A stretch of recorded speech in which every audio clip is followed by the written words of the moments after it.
Hey everyone, welcome to Soul Connect. If you're new here, my name is Carly and this is my channel where we connect into the journey of spiritual awakening, share tools on how to cultivate a deep-rooted relationship with the divine, and chat about all things life and love. There's a few things that I want to talk about today. So the first is the term twin flame. I use this label in my hashtags and titles as a flag post so that those on the journey can find me, but I really dislike it. There is so much hype around this word in the spiritual community, and there is also a lot of terrible information out there. So I caution you to be aware of what you're listening to and what you're reading. If what you're consuming gives promises of a specific outcome in regards to your counterpart, or has you fixated on some type of physical union, it's going to keep you stuck looping in separation consciousness. Now, I'm not saying that what you desire isn't going to manifest in the physical. I'm simply saying that holding on to this desire and seeking externally for answers is going to delay you on your journey. Remember, this is a spiritual awakening. It really has nothing to do with anyone or anything other than you. Returning to your original soul blueprint and your connection to the divine, or God, the spirit of the universe, consciousness, whatever you want to label that power that's greater than you. So I'm going to move away from using the label twin flame and also the label divine counterpart as well when I'm speaking in my videos. I mentioned in my last video that even this word, divine counterpart, allows our minds to get stuck in separation. With a label like counterpart, it's easy to continue to see your beloved as separate from you. They're not your counterpart. They are you. You are not one soul split into two, but you do vibrate at the same energetic frequency. You're already whole, however, within yourself.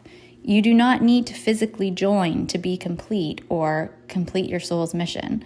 Your soul is already in union in the higher realms.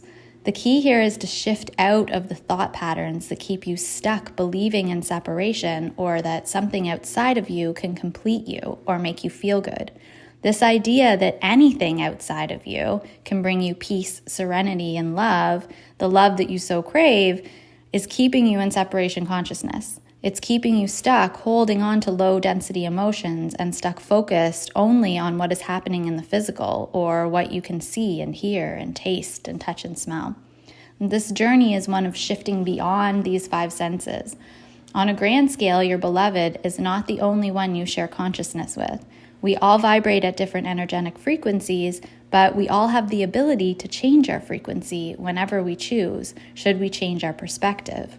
So like tuning into different stations on the radio, you will perceive in the physical whatever it is that the particular station you are tuned into is broadcasting. So if you don't like what you see, change your energy.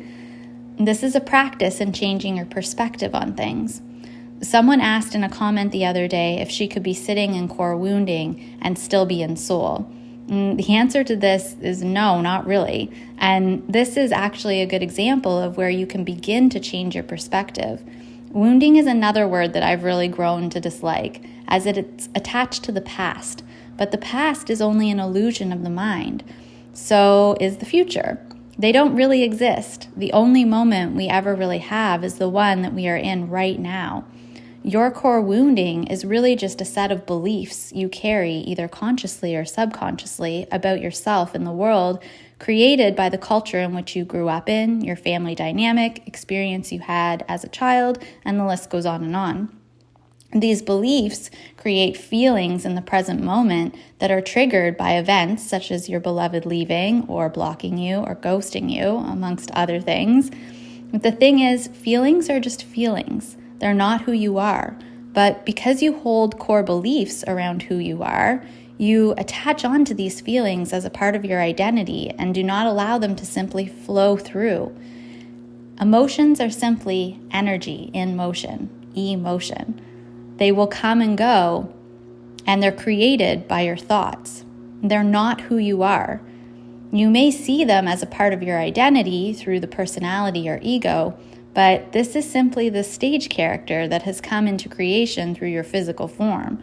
Who you truly are is behind all of that, It's behind your body, behind your thoughts and emotions, behind the roles you play in the world as an employee, a daughter, a son, a friend, whatever.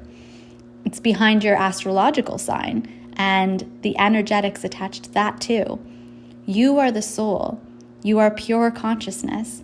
You are the divine.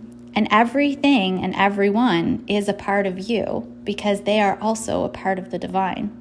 Now, I know this is a difficult concept to grasp, but it's an important one. You don't have to understand this in the way that the mind typically wants to. In fact, trying to understand it actually often gets you stuck deeper. You simply need to begin to change your perspective. Your mind and your thoughts are what create your reality. It's easy to say, believe that you're in union and you will be, or bring the focus back to you, so do the inner work and the healing, and not really see any change in your physical world. And this is because somewhere deep inside, you still believe you are separate from the things you see and separate from God. You're not. The divine lives within you and within everyone and everything. This is the journey back to that oneness. The twin flame journey is the journey back to one. Until you begin to look at the world as a reflection of you, nothing is going to change. If you want to change your reality, you must change your thoughts. So act as if until you believe. If you need more help and support on your journey or would like to delve deeper into shifting core beliefs, my website is there for one-on-one soul coaching and other spiritual resources. I hope that you found this video helpful today and that you'll hit the like button and subscribe for more to come. Until next time, much love, friends.